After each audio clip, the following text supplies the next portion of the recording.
மக்களுடைய நிலையறிந்து திட்டமிட வேண்டும். மக்கள் குறிப்பறிந்து திட்டமிடாத அரசு தான் இன்றைக்கு திமுக அரசு. எந்த திட்டத்தையும் கொண்டு வரல. இங்க இருக்கிற ராஜாஜி மருத்துவமனைகள் இருக்கிற அந்த மிகப்பெரிய புதிய மருத்துவமனை கட்டிடங்கள் அதிமுக கொண்டு வந்தது. மாவட்ட ஆட்சியர்களும் கூடுதல் கட்டிடம் அதிமுக கொண்டு வந்தது.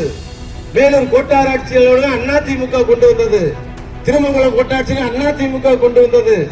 உறுப்பு கல்லூரி அங்க திருமங்கலத்துல அதிமுக கொண்டு வந்தது. இங்க இருக்கிற அண்ணா பேருந்து நிலையம், இப்ப இருக்கிற மதுரை பெரியார் பேருந்து நிலையமே நம்ம ஸ்மார்ட் சிட்டில நான் இருக்கும்போது மேயருக்கு எடுத்து ஓட்டெடுப்பு எடுத்து கொண்டு வந்த திட்டம்.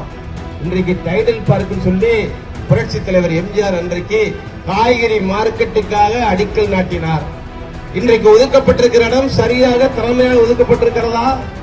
இப்போதே போக்குவரத்து மாட்டுத்தாவணி சாலையில கொள்ள முடியல. அங்கே டைடல் பார்க் என்பது அண்ணாத்து நம்ம காலத்திலிருந்து வந்திருக்கு.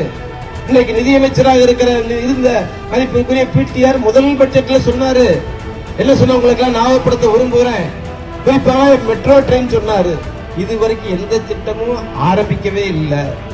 சரி, சிம்மக்கல்ல இருந்து அவனியாபுரம் ரிங் ரோடு வரைக்கும் உயர்மட்ட பாலம் முதல் பட்ஜெட் நிதிநிலை அறிக்கையை எடுத்து பாருங்க.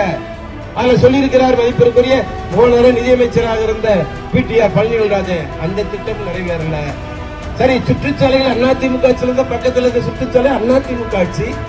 நீங்க வந்த பிறகு எந்த சுற்றுச்சாலையை போட்டீங்க? எந்த திட்டத்தை நிறைவேற்றினீங்க?